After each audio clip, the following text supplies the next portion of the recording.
اعوذ باللہ من الشیطان الرجیم بسم اللہ الرحمن الرحیم الم تر الی الذین بدلوا نعمت اللہ کفرا واحلوا قومهم دار البوار جہنم یصلونها وبئس القرار وجعلوا للہ اندادا لیضلوا عن سبیلہ قل تمتعوا فإن مصیرکم الی النار قل لعبادی الذین آمنوا یقیموا الصلاة وينفقوا مما رزقناهم سرا وعلانية من قبل أن يأتي يوم لا بيع فيه ولا خلال۔ اللہ رب العالمین نے ارشاد فرمایا الم تر الی الذین بدلوا، کیا آپ نے ان کی طرف نظر نہیں ڈالی جنہوں نے اللہ کی نعمت کے بدلے ناشکری کی اور اپنی قوم کو ہلاکت کے گھر میں لا اتارا۔ جہنم یصلونها وبئس القرار، یعنی دوزخ میں جس میں یہ سب جائیں گے جو بدترین ٹھکانہ ہے۔ وَجَعَلُوا لِلَّهِ أَنْدَادًا لِيُضِلُّوا عَنْ سَبِيلِهِ، انہوں نے اللہ کے ہمسر بنا لیے کہ لوگوں کو اللہ کی راہ سے بہکائے۔ آپ کہہ دیجئے خیر مزے کر لو، تمہاری بازگشت تو آخر جہنم ہی ہے۔ قُلْ لِعِبَادِيَ الَّذِينَ آمَنُوا يُقِيمُوا الصَّلَاةَ وَيُنْفِقُوا مِمَّا رَزَقْنَاهُمْ سِرًّا وَعَلَانِيَةً، میرے ایمان والے بندوں سے کہہ دیجئے کہ نمازوں کو قائم رکھیں اور جو کچھ ہم نے انہیں دے رکھا ہے اس میں سے کچھ نہ کچھ پوشیدہ اور ظاہر خرچ کرتے رہیں، اس سے پہلے کہ وہ دن آ جائے جس میں نہ خرید و فروخت ہوگی، نہ دوستی ہوگی اور نہ محبت ہوگی۔ یہ اس آیت کریمہ کے اندر اللہ رب العالمین نے پیغام دیا ہے۔ سورہ ابراہیم آیت نمبر 28، 29، 30، 31۔ یہ پیغام دیا ہے کہ کفران نعمت کی سزا کیا ہے۔ جن کے پاس آج نعمت ہے اللہ کا شکریہ ادا کرے، چاہے وہ نعمت روپیہ پیسے کی شکل میں ہو، چاہے وہ نعمت زمین و جائیداد کی شکل میں ہو، چاہے وہ نعمت مال و دولت کی شکل میں ہو، چاہے وہ نعمت بنگلے اور کوٹھے کی شکل میں ہو، چاہے وہ نعمت اور کسی معاملے میں ہو، اگر اللہ نے دیا ہے تو آپ شکریہ ادا کریں۔ اگر شکریہ ادا نہیں کیجیے گا، اترائیے گا، گھمنڈ دکھائیے گا، تو اللہ تعالیٰ نے اگر دیا ہے تو لینا بھی جانتا ہے۔ سیکنڈوں میں اگر دیا ہے تو سیکنڈوں میں لینا بھی جانتا ہے۔ اسی لیے اس کا صحیح استعمال کیجیے، شکریہ ادا کیجیے۔ غریب لاچار جو حقیقت میں غریب لاچار ہے، پیسے کے بغیر علاج نہیں کرا پا رہا ہے، اگر آپ کے پاس اللہ نے دیا ہے تو ایسے غریب لاچار کی آپ مدد کیجیے، ان کا علاج کرا دیجیے، آپ کو ثواب ملے گا۔ آئیے تفسیر کیا ہے ایک ایک کر کے بتاتے ہیں۔ اللہ رب العالمین نے فرمایا کہ آپ نے ان کی طرف نظر نہیں ڈالی جنہوں نے اللہ کی نعمت کے بدلے ناشکری کی اور اپنی قوم کو ہلاکت کے گھر میں لا اتارا۔ اس کی تفسیر صحیح بخاری میں ہے۔ اس سے مراد کفار مکہ ہے، مکہ کے کفار ہیں۔ تفسیر سورہ ابراہیم آپ دیکھیے صحیح بخاری کے اندر آپ کو مل جائے گی۔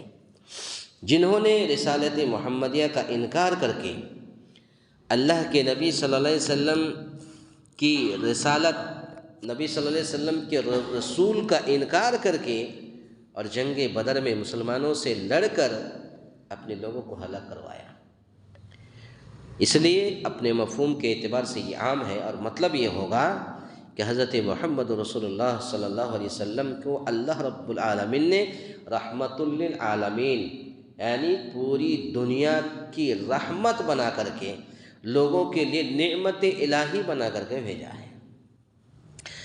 بس جس نے اس نعمت کی قدر کی، اسے قبول کیا اور اس نے شکر ادا کیا، وہ جنتی ہو گیا، اور جس نے نبی صلی اللہ علیہ وسلم کے رسول کا انکار کیا، اسے قبول نہیں کیا اور شکریہ ادا نہیں کیا اور اس نعمت کو رد کر دیا اور کفر کا راستہ اختیار کیا، وہ جہنمی ہے، وہ جہنم میں قرار پایا۔ اس کے بعد پھر اللہ رب العالمین نے فرمایا وَجَعَلُوا لِلَّهِ أَنْدَادًا لِيُضِلُّوا عَنْ سَبِيلِهِ، انہوں نے اللہ کے ہمسر بنا لیے کہ لوگوں کو اللہ کی راہ سے بہکائے۔ آپ کہہ دیجئے خیر مزے کر لو، تمہاری بازگشت تو آخری جہنم ہی ہے۔ یہ تہدید وہ توبیخ اور ڈانٹ اور پھٹکار ہے کہ دنیا میں جو کچھ تم چاہو کر لو، تم دنیا میں جو کچھ چاہو کر لو۔ جو لوگ زمین پر اکڑ کر چلتے ہیں، اکڑ کر چلنے والے لوگ، گھمنڈ کرنے والے لوگ، پڑوسی پر ظلم کرنے والے لوگ، تم دنیا میں جو کچھ چاہو کر لو، مگر کب تک؟ بالآخر تمہارا ٹھکانہ جہنم ہے، بالآخر تمہارا ٹھکانہ جہنم ہے۔ بھاگو گے کہاں؟ مرنا ہے، سب کو مرنا ہے۔ کوئی بھی آدمی ہمیشہ کی زندگی جینے کے لیے نہیں آیا، مرنا ہے۔ تم جو چاہو کر لو، لوگوں کے اوپر ظلم و ستم کرو، پڑوسیوں کے ساتھ ظلم و ستم کرو، ستا لو، آخر تمہارا ٹھکانہ جہنم ہے۔ اس کے بعد پھر اللہ رب العالمین نے فرمایا قُلْ لِعِبَادِيَ الَّذِينَ آمَنُوا يُقِيمُوا الصَّلَاةَ وَيُنْفِقُوا مِمَّا رَزَقْنَاهُمْ، میرے ایمان والے بندوں سے کہہ دیجئے کہ نمازوں کو قائم رکھیں اور جو کچھ ہم نے انہیں دے رکھا ہے اس میں سے کچھ نہ کچھ پوشیدہ اور ظاہر خرچ کرتے رہیں، اس سے پہلے کہ وہ دن آ جائے جس میں نہ خرید و فروخت ہوگی، نہ دوستی ہوگی اور نہ محبت ہوگی۔ نماز کو قائم کرنے کا مطلب کیا ہے کہ نماز کو قائم کریں؟ اس کا مطلب یہ نہیں ہے کہ ظہر کی نماز آپ 3 بجے پڑھیں، اس کا مطلب یہ نہیں کہ عصر کی نماز آپ مغرب سے کچھ دیر پہلے پڑھیں، اس کا مطلب یہ نہیں کہ فجر کی نماز کو بالکل صبح بالکل جب اجالا ہو جائے تب پڑھیں، نہیں۔ نماز کو قائم کرنے کا مطلب ہے کہ اسے اپنے وقت پر پڑھنا ہے۔ اپنے وقت کا مطلب اول وقت میں پڑھنا ہے۔ آپ کے حیدرآباد میں 99% مساجد میں ہر نماز کا ٹائم بدلتا ہے، لیکن 2 وقت کی نماز کا ٹائم نہیں بدلتا، وہ ہے ظہر اور عشاء۔ جبکہ اللہ کے نبی صلی اللہ علیہ وسلم کی آپ پوری حدیث دیکھ لیجئے، صحیح بخاری، صحیح مسلم، ابو داؤد، ترمذی، نسائی، ابن ماجہ، کسی بھی حدیث میں یہ نہیں ہے کہ اللہ کے نبی نے صلی اللہ علیہ وسلم نے تاخیر سے نماز پڑھی ہو۔ آپ کو 99% حدیث آپ کو اول وقت پر نماز پڑھنے کی آپ کو حدیثیں مل جائیں گی۔ اور آج بھی سعودی عرب کے اندر جو برکت ہے، تو برکت کا ایک ذریعہ یہ بھی ہے کہ اول وقت پر نماز پڑھنے کی، برکت کا ایک ذریعہ اول وقت پر نماز پڑھنے کی۔ تو اول وقت پر نماز پڑھیے، تاخیری وقت میں نماز پڑھیں گے تو شک ہے۔ دلیل اللہ رب العالمین نے جب قرآن میں دلیل کہہ دیا کہ نماز کو اول وقت میں پڑھنا فرض ہے، تو ہم اگر تاخیری وقت میں پڑھتے ہیں تو گویا کہ اگرچہ مستحب ہے تو فرض چھوڑ کے مستحب پر عمل نہیں کیا جا سکتا۔ دلیل اللہ رب العالمین نے فرمایا ان الصلاۃ کانت علی المؤمنین کتابا موقوتا، کہ نماز کو اپنے اول وقت میں پڑھنا فرض ہے۔ تو جب اول وقت میں پڑھنا فرض ہے تو ہم نماز پڑھنے کا مستحب پر، تو فرض چھوڑ کے مستحب پر عمل نہیں کیا جا سکتا۔ تو نماز قائم کرنے کا مطلب یہ ہے کہ اول وقت پر پڑھنا ہے۔ مثال کے طور پر آج کی تاریخ آپ دیکھیے، آج کی تاریخ 12:10 پر ظہر کی اذان کا وقت ہے۔ ہم کتنے بجے اذان دیتے ہیں؟ 12:40۔ بعض مساجد میں تو 1 بجے اذان ہوتی ہے۔ ہمارے سلفی مسجد میں بہت افسوس ہوتا ہے، آپ قرآن حدیث کی باتیں سنتے ہیں، عمل نہیں کرتے ہیں۔ عمل کرنے کی کوشش کیجئے۔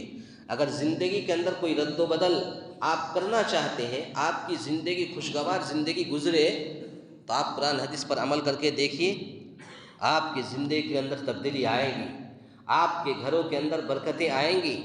لیکن اگر آپ قرآن حدیث کی باتوں کو سن کر کے عمل نہیں کرتے ہیں تو پھر وہی حال ہوگا جو حال کفار مکہ کا ہوا، مشرکین مکہ کا ہوا۔ مشرکین مکہ سنتے تھے، کفار مکہ سنتے تھے، عمل نہیں کرتے تھے۔ تو گویا کہ نماز کو قائم کرنے کا مطلب، اچھا بعض لوگ یہ کہتے ہیں کہ عشاء کی نماز تاخیر سے پڑھنا ہے۔ کوئی بھی حدیث دکھا دیجئے کہ اللہ کے نبی صلی اللہ علیہ وسلم نے یہ کہا ہو کہ تاخیر سے نماز پڑھنی، پوری زندگی آپ کی غلامی کروں گا۔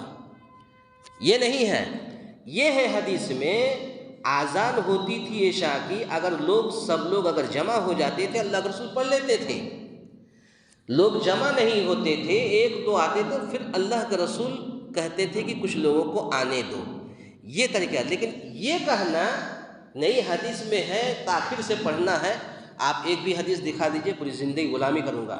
بلکہ ایک حدیث کے اندر تو یہ بھی ہے کہ عمر فاروق نے یہ کہا کہ اللہ کے رسول عورتیں بچے سب سو گئے، عورتیں بچے سب سو گئے، تاخیر اگر کر رہے ہیں تو عورتیں بچے سو گئے، وہ کب نماز پڑھیں گے؟ تب پھر اللہ کے رسول صلی اللہ علیہ وسلم نے کہا کہ تم نے ٹھیک کہا ہے۔ پھر اس کے بعد اللہ کے نبی صلی اللہ علیہ وسلم کبھی بھی آپ نے جو ہے تاخیری وقت میں نہیں پڑھایا، آپ نے ہمیشہ اول وقت میں نماز پڑھائی ہے، چاہے وہ عشاء ہو، چاہے وہ فجر ہو، چاہے وہ ظہر ہو، چاہے وہ عصر ہو۔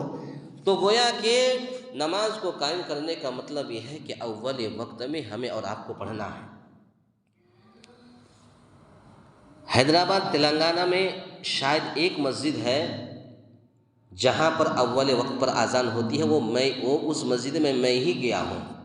نظام آباد سے 25 کلومیٹر کی دوری پر ایک جگہ آرمور ہے، وہ مسجد قباء ہے، وہاں پر میں ایک سال امامت و خطابت کیا ہے، وہاں پر جو ہے اول وقت پر اذان ہوتی ہے۔ آج بھی الحمدللہ ظہر کی اذان 12:15 بجے ہوتی ہے، جماعت 12:30 بجے ہوتی ہے۔